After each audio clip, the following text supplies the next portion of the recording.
Okay, so since I was telling you it's easier to just add clay, I'm just going to demonstrate that. This is just water. Got a fork here. I want to give that a little water. And here's some clay. You know, theoretically, if the clay is wet, I don't need to score and slip it, but when you're adding clay to clay, you always want to kind of make sure you're not incorporating a bubble on accident. I'll talk about how to deal with that also later by poking a hole in from the back. But anyways, now I've added a little bit of clay. It's a little bit moist. You don't want to add a lot of water to clay when you're working. But one of my philosophies is have too much clay when you're working, not too little.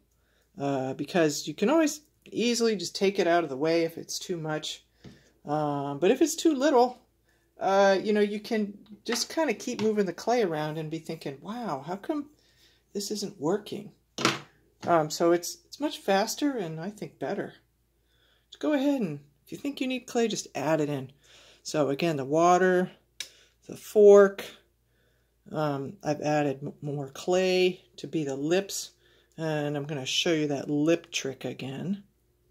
I also have my favorite tool over here for making faces, just your wooden knife tool. I particularly like this. It's like the curve of your finger.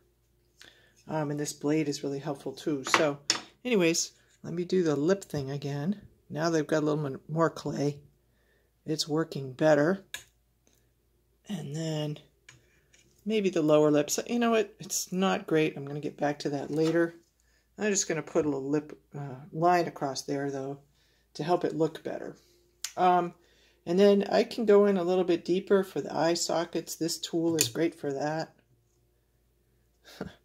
Although the tripod's a little awkward.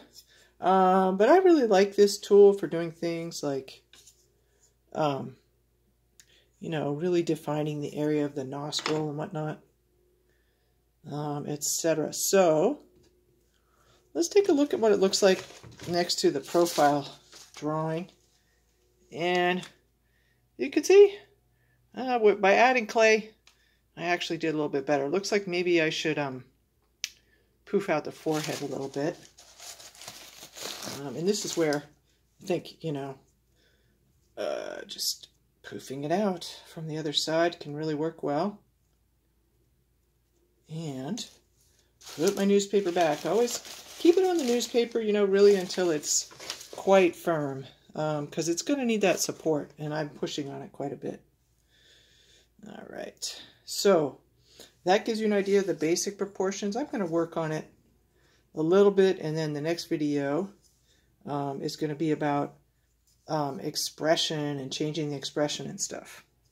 Oh, and eyes. Okay.